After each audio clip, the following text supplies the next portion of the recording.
Video को like कर दो दोस्तों आपके दोस्तों को खून की कमी है, कोई देना चाहते तो दे सकते हो। नहीं डॉक्टर साहब, मैं ब्लड नहीं दे सकता, मुझे शुगर की बीमारी है। मैं भी ब्लड नहीं दे सकता डॉक्टर साहब, मेरे में तो पहले से खून की कमी है। ठीक है।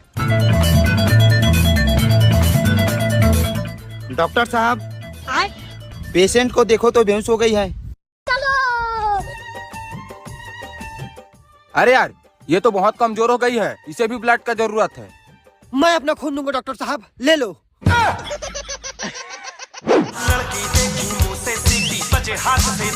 बात तो सही है।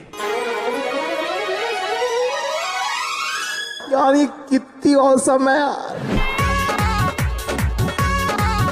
ठीक लगा?